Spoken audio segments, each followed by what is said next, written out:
So with this martingale collar, I would definitely get the neck size down because, again, you have about 2 inches that we need to tighten up here so that it sits at the base of his head.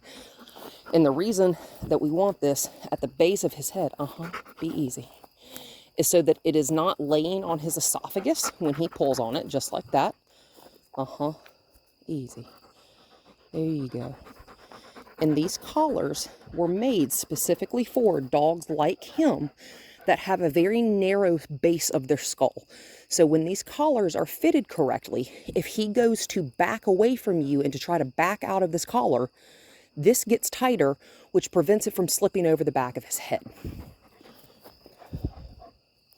Because I have no doubt you're a flight risk.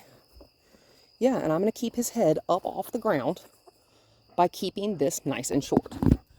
When we are short leash walking, right? Good boy. We're going to walk forward. And because he's immediately pulling, I'm just going to walk. I'm pivoting in a singular spot. And he's going to move around me. There you go. And he may need to poop. That's okay. I'll pick it up over here if he does. There you go. He's like, why are we not walking where I want to? Because I'm saying that we're walking right here because you're not paying any attention. Right? It's easy to loosely pay attention when you have 30 feet to decide whether or not you're going to do it. It's a little bit harder when I'm asking something so specific of him. When you short leash walk, I want you to do exactly that. So he's a relatively tall dog, right? The treats are in my pocket. They're not going in your mouth right now. He's a relatively tall dog. So when you walk him and you want him in a heel position, you're almost grabbing your clasp here. So what you're going to do, and you may already know this, I'm just going to repeat myself even if you do. Your hand and arm, see how nice that is? He's realized he can't just, You're going to try to do it again, but you can't just jerk your head out of my hand.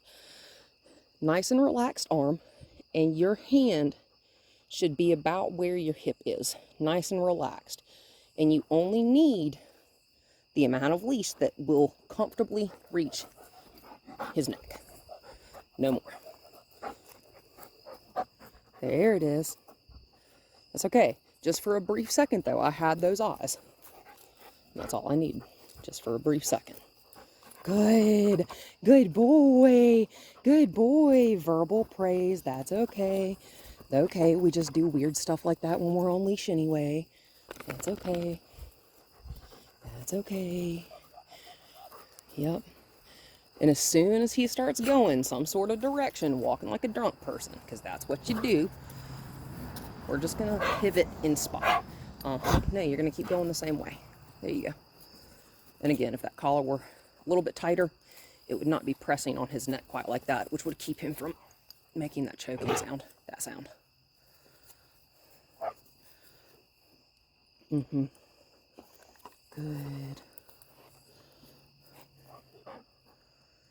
This is a slow going process, leash walking, right? But that's okay, because we all got to start somewhere, right? Good boy. Verbal praise, nice and still. Good boy. Hi, sweet pea. And while he, easy. Teddy, sit. There you go.